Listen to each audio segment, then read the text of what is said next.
I think the entire college education system is a scam. Now, I hold a little bit of a bias because I'm a dropout, and they always made me feel like I wasn't very intelligent in college because I couldn't focus.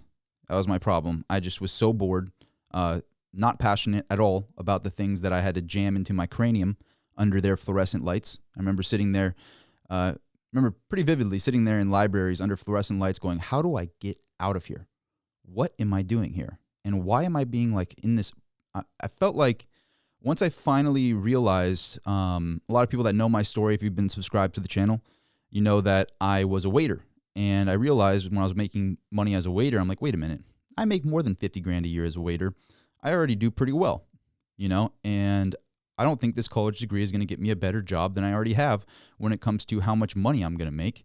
And then when I started researching the 4 years, because I was at a community college, I realized, wait a minute, I'm going to be like 100 grand in debt. What could I do if I had $100,000 right now? And this is some of the points I'm going to get into in this video, and that's why I have this here to kind of visualize it. But I also have a lot of stats over here on my screen I want to show you as well later on in this video. But I started to think to myself, what would I do if I had 100 grand cash right now? Because that's about what it's going to cost me to go to a 4-year for this fancy business degree that I was planning on getting. And what would I do with 4 years of my time?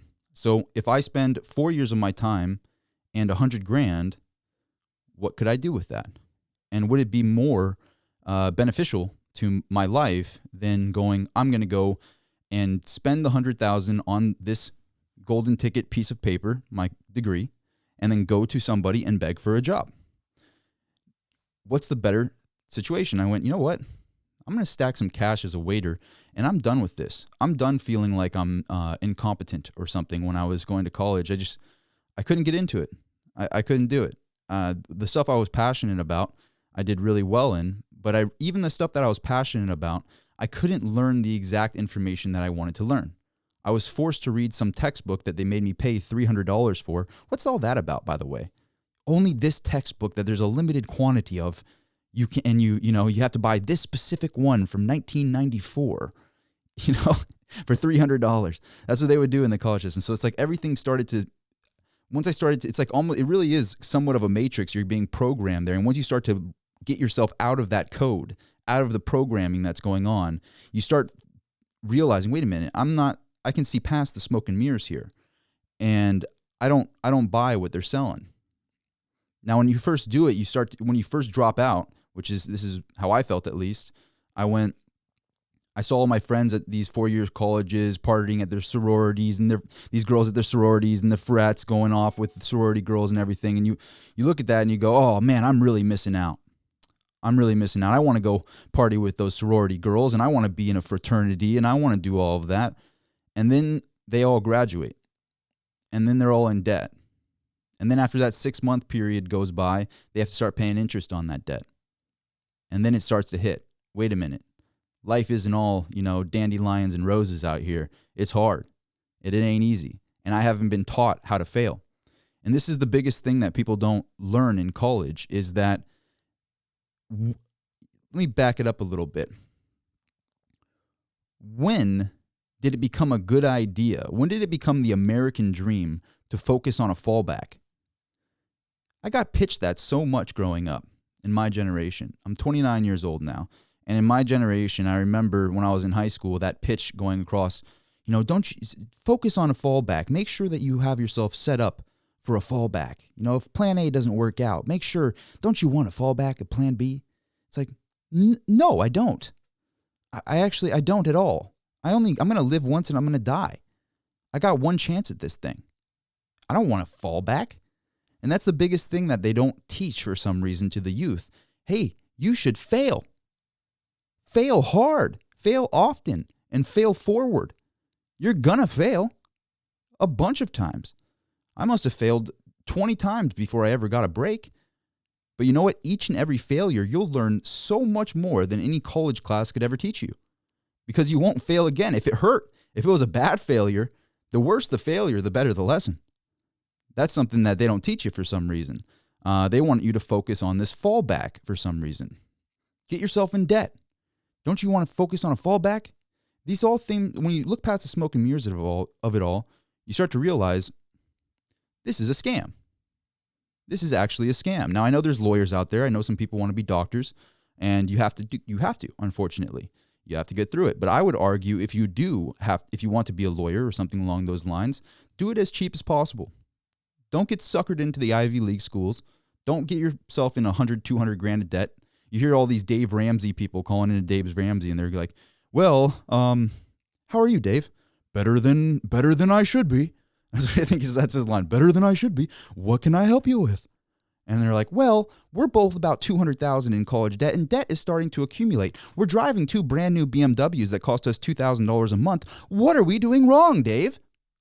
Well, what you should be doing is eating some beans and rice, and basically stop doing all of that and start paying off your loans.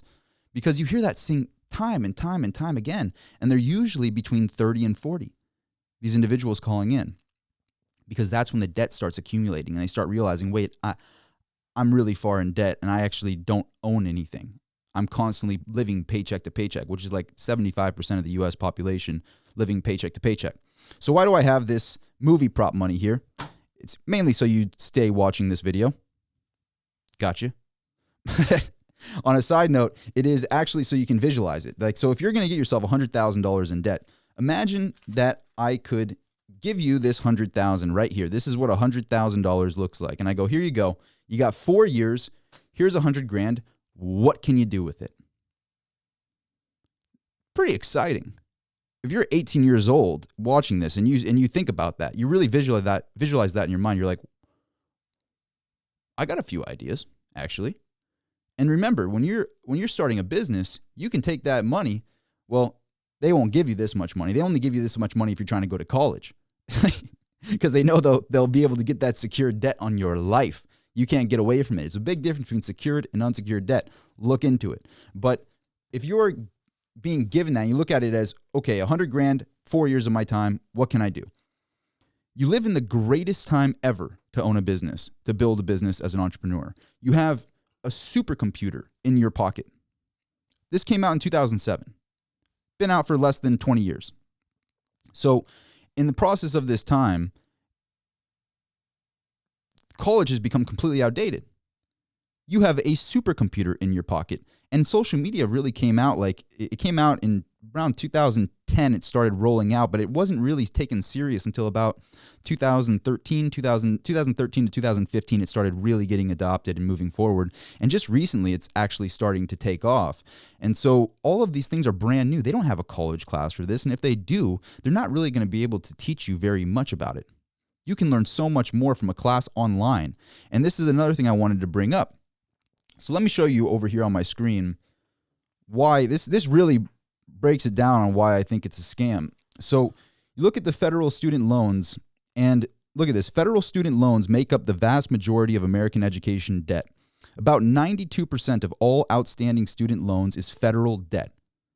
The federal student loan portfolio currently totals more than $1.6 trillion. Now, that doesn't matter too much to those individuals. These are the same individuals that are, almost $31 trillion in debt. So they don't really care all that much about that much debt. And of course, you got Elizabeth Warren out there saying free stuff for everybody. So that's your goal, really. If you fall in this bracket here of the 92% of people that have a federal loan, or 92% of the debt is federal loans, so you fall into these brackets here, well, you might have Elizabeth Warren bail you out and then add more to our debt, because that's what Elizabeth Warren does. It's a great pitch as a politician. Free stuff for everybody. What could go wrong? People flipping burgers. You can pay for these people to go to college. That's what you should do. These luxurious kids going to college, you can pay for them. But what's interesting is you look at the age group. So the amount owed at 24 or younger is $110 billion. Then you see 25 to 34, $500 billion. Why is that? Because the debt started getting interest. Interest started accumulating. They realized when they got out of college at 24, ironically, 24 is right when you graduate. So you graduate at 24, and then the debt starts getting interest accumulating against it, because it was designed in that way. Designed to start accumulating debt while you're looking for jobs and you got your fancy golden ticket. All of a sudden, now you got interest accumulating on a secured loan on your life. You cannot get away from it. You can't go bankrupt. You go bankrupt, that student loan sticks. It stays. It will go nowhere. So that is just the craziness of all. And then what's interesting, you go from 35 to 49, 622 billion is the amount owed. So it goes up, up, up. It isn't until you get to 50 to 61 years old that it starts going back down a little bit. Still a lot higher than the 24 or younger. Now, I would argue that this here is proof that it really is the interest that is bogging down people.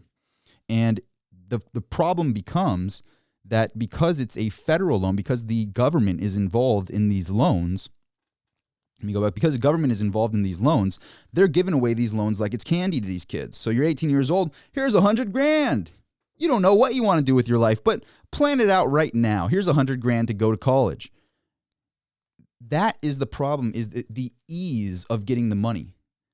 If I want a loan for $100,000, I could show them millions in revenue.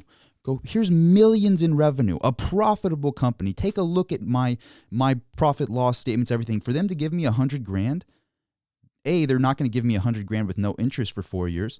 No way, in no way at all. They're not going to do that. And so that is the biggest way to spot that this is a scam, is the ease of the frictionless way of getting money as a kid. You know nothing about what you want to do with your life. You haven't failed hard yet at all in your life when you're 18 years old. And here's $100,000, and I'm going to tie it to your life. And don't worry, you can party with our $100,000 for 4 years straight. Be with all your friends out there. But right when you graduate, you enter into these brackets right here. Right when you graduate, suddenly it goes from 110 to 500 billion, then to 622 billion. And then at this area right here is people that make Dave Ramsey money.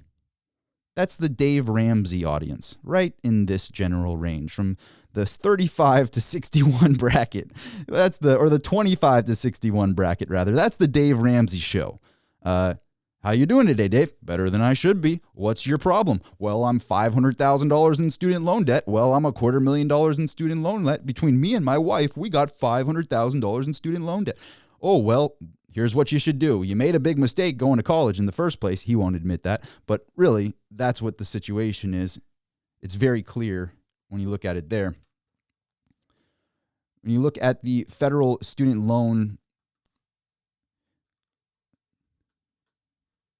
situation here, you basically, it's funny because you started looking into the federal loan forgiveness programs and all these different things. These are the Elizabeth Warren methods here on how to get out of your loans. But basically, when you look into it more and more, you realize that there's a big difference between the federal and the private student loans. And when you realize 92% of them are federal loans, that is the craziness of it all. Is most of it is because the government is involved. And when the government is involved, they're going to find how to overcharge and how to give more money than they should in the places they shouldn't have given that money. And it just is very clear that is the problem. And if you look at it in a way of the government seems to mess up everything. Let me move this out of the way. And by the way, this is movie prop money. I'm just going to be very clear about that if I didn't already say it. I just wanted people to envision, wow, that's a lot of money for college. And is that degree really that valuable? But when you think about it from an opportunity cost perspective, you go, okay, is it worth that much money? And should this education that I'm receiving cost that much money? Would I pay that much? If this was in my bank account and I own this capital, because there's a big difference between getting it on a loan that has to go towards college. That's the rules of these federal loans. You don't get to sit up with it in your account. But if this is in your actual bank account, you got $100,000 in your bank account, you got this $100,000 in cash on your table, and you're going into your college and you're going, I want to learn economics. And you go to that economics class and you break down how much it costs. This specific class, this class costs $10,000. Or you can go on YouTube and watch from the best economists in the world completely for free at your pace, costs nothing. Or, Jimmy, you can pay $10,000 to listen to this professor and jam worthless information into your cranium for 4 years straight. Or specifically, these would be like a semester or two. You start to realize, I got to pay this $10,000 here for your class, and this information is readily available online? Just because it's a prerequisite, huh? for this piece of paper. Start to realize, wait a minute, that's a bit of a joke. I'm not buying into that. So I guess what my piece of advice in this video is understand the costs of it all. And when you take in a big loan, understand that you need to pay that back at some point. And it's not all dandelions and roses after you graduate. And once the interest starts accumulating, it's designed to entrap you. It's designed to keep you stuck in this loan. Think about it, really. You've learned nothing really entrepreneurial. You haven't learned trade skills. There isn't really marketing classes that teach you how to do social media marketing or anything like that that's extremely valuable in today's day and age, because that stuff isn't expensive. If the government wasn't so intertwined in the college education system, giving away 92% of the loans, as you saw over here, then I think education would be so cheap it's ridiculous, because then you get competition. When the government gets involved, it reduces the amount of competition. If the college system had no government intervention in it, you would have a very competitive education system like it is online. You got things like Masterclass, and I'm not sponsored by that, just all these different things online where you can learn, YouTube things, all these different ways to learn whatever it is that you want to learn. You want to learn real estate, you want to learn, economics. What do you want to learn? It's right there. You want to be a chef? Go learn from Gordon Ramsay for $200 a year. Like, you literally have this type of stuff available online because there's competition. And the more competition, the lower the costs, and the better the quality of information. So that's really the problem that is going on in the college system is they will give away this money for nothing. Just, you're 18 years old, you don't know what you want to do with your life, here's $100,000. Seems a little shady, when you look at it in that perspective. But I guess the best thing I can say, if you want to go to college, if you're going to go to college, don't let them give you a ridiculous amount of money. Don't spend a ridiculous amount of money. Don't go to the fancy school. Don't do any of that stuff, and really think it through. Because I'll tell you what, I wake up every day and I'm building my auction house. I own Mineral X Auctions. If you don't know, it's in the description. Shameless plug. But I wake up every morning and I'm stoked. I'm stoked to be able to make videos here. I'm stoked to be building my company. I'm stoked on everything that I'm working on. And I couldn't imagine if I had finished college, working for somebody else and building something else than what I'm building right now. I don't know if I could have made it. I think I would have been so depressed. I don't know what I would have done. And so it's like, to think about how happy I am building what I want to build compared to what would have happened to me if I went forward with college. I can only imagine. And I have so many friends that are just lost. They have no idea what they're doing with their life because they've bought into it. And they're stuck with all of this debt, and and the job that they might get, it's like, something that they're really bored in. And you realize, like, it's not about the piece of paper. It's about how much value do you provide. If you want to make $200,000 a year, you want to make big money. You want to make $100,000 a year. Let's say you want to make this per year. Do you provide $100,000 in value? Better yet, do you provide $200,000 in value? If you want to make $100,000 a year, are you prepared to provide somebody $200,000 worth of value? Are you going to go to that entrepreneur and say, look, I will make you $200,000, so I am worth every penny of $100,000 a year? If you truly believe that, you'd work for free. You'd work for free and you'd prove it for a few months and say, look, I have made you $50,000. For those months, I deserve to be paid $8,000 per month, but I'm not asking for that. I just wanted to prove it to you. Now, I'm either going to leave or you're going to pay me what I'm asking. If you truly believed you were worth that kind of money, you'd work for free and prove it. But most people aren't. Most people, they just look at this degree and go, I'm worth that. I got my Willy Wonka's golden ticket of a resume right here. Look at the fancy Ivy League school I went to. Look at this pile of debt that I have. Of course I'm worth all of this money. Of course you should pay me all of this money, entrepreneur. And it's a sad thing because when it hits hard. And what I want to leave this video on, it's a bit of a rant because I obviously have multiple chips in my shoulder on this one because college really did make me feel like I wasn't intelligent.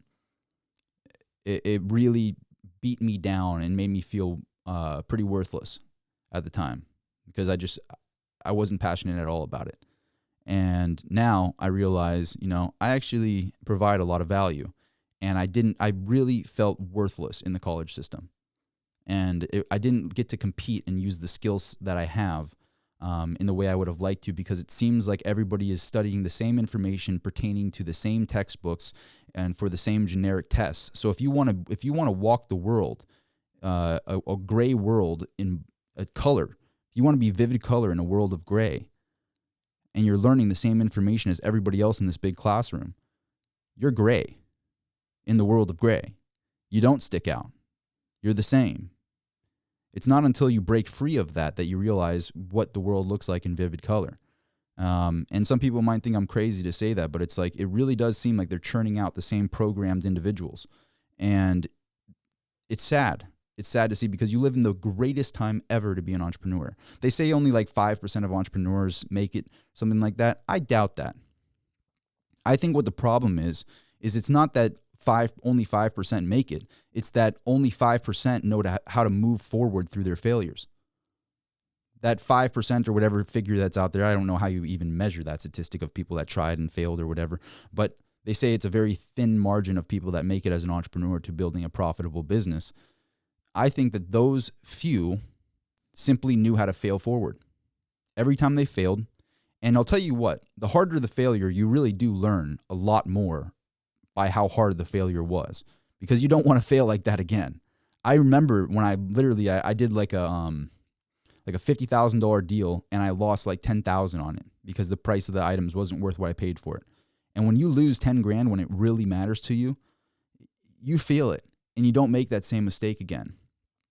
And so little things like that along the road of whatever the failure was, is it really comes down to how many failures you took and how fast you moved past them and learned from them.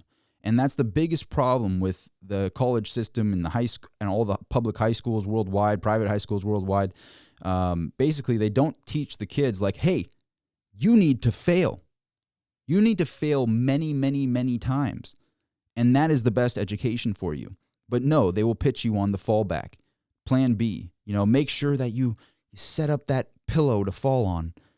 Plan A is a little scary. No, plan A is great. And you should fail a lot of times at plan A.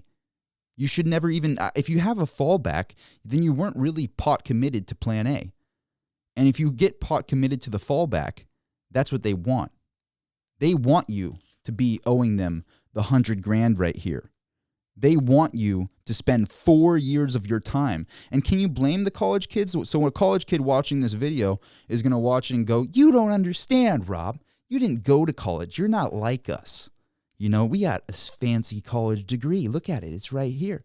And you just don't get it. And I don't blame them for thinking in that way. Because if you get that pot committed to something, if you've spent that much money, not only that, but 4 years of your time learning this information, and you realize in the back of your mind, I could have spent that 4 years doing something ridiculously more beneficial to my life than what I studied. It's a hard pill to swallow, because you sit there and you go, I've spent so much time, so much money, I'm so pot committed that I got to tell others that this was such a great thing, when deep down, it wasn't. But you don't understand. I got my network. I got a network. Really? You got a network. There's a whole social media that you can use for free to branch out to just about anybody. Pretty much anybody can reach anybody right now. We live in the most intertwined, connected world than ever before. But you care about your group of fraternity brothers? Care about your sorority friends? If you're a woman out there, like that, you care about that? Really? That's what matters. Interesting. So that's when I look at what a scam is. Scams usually try to get you pot committed. And because you're so pot committed, you want to tell all your friends about it. Look at any MLM, any multiple level marketing company. They get you pot committed at first to put some money into it. And then you feel like telling all of your friends because you're pot committed. It literally is like the same scam, if you think about it. Just blows my mind. So what is the best way to get an education? In my personal opinion, you have to be passionate. You have to have failed a lot of times in your life. But I think getting the lowest overhead possible so that you can live for, say, a year on whatever you have saved up. So some cheap place to live, and you have high-speed internet and the tools that you need. A supercomputer in your pocket, one of these iPhones. This should be $1 million. I've said this in the past. Like this phone here, with what you can do on this, I built my whole business off of this phone, traveling state to state to state, treasure hunting, searching pawn shops and coin shops worldwide, or state in the States at least, not worldwide, but taking pictures, posting it on social media, flipping it, moving on to the next thing. It was all from this supercomputer in my pocket. This should be $1 million device, but you get it for $1,000. I mean, you should have one of these. You should have very low overhead and high-speed internet. And that's the best education you could possibly imagine for pennies on the dollar. And you have 100% control of your time. If you don't have 100% control of your time, the goal should be to get 100% control of your time. If you don't have all 24 hours to choose exactly what you do with those 24 hours, you're not going to get ahead of somebody that is pot committed, that has full control of their time. There's no way. If you're in the same industry and one person has devoted themselves in all 24 hours of their day to that craft and you haven't, you're only like 1 foot in, 1 foot out, focused on a fallback, you're focused on plan B and plan A at the same time. The person that's only focused on plan A and has failed multiple times and just keeps moving forward throughout those failures is going to smoke you. It's going to smoke you. You have no chance against them. So that would be what I would do. If I could do it all over again, if I was 18 years old, I would go back to myself and go take 24/7 of your time at all costs, keep a super low overhead, and drop out immediately. Do not ever go. I spent like 3 years in community college. I dropped out with 58 units done. 58 units done. I needed 2 more for my AA and I didn't get it. That's a true story. I just felt like that story it'd be way cooler to say that. I didn't even want to get the AA. I realized I wasted that much of my time. I think I had like a pretty decent GPA, but I remember looking at it and being like, what am I doing here? And do I even want the outcome? I finally saw it through at the end and I'm like, wait a minute. I don't want to work at some company kissing up to somebody. I don't want to live my life like that. I want to own something. I want equity. I want to build something, And now nobody can take away the things that I've built. And I keep adding to it every single day, building more and more on that foundation. And nobody can strip it from me. I don't need to beg anybody for anything. And that should be the goal. That's the real American dream. So that's the video. I know it's a bit of a rant. I'm pretty passionate about this subject, but I do truly, with all of my being, believe that the college system is a complete scam. And I would not fall for it. I would drop out immediately if I was in college and I knew what I know right now. If I go back to being 18, I could put my current brain in that kid's head. I'd immediately drop out. Immediately. Wouldn't even think about it twice. But you're so programmed growing up that it feels like such a crazy thing to do. I'm not going to be part of the pack anymore. I'm not going to be with my friends. And you start looking on your social media and you see them all in college and stuff, and it's really just a complete joke, that whole system. But again, that's my opinion. What do you think? Put it in a comment down below. If you agree with me, tell me why. If you don't agree with me, tell me why. If you want to subscribe to the channel, click subscribe. I think it's somewhere over here. Click subscribe. That's the video. Thank you so much for watching. I will see you at the next one.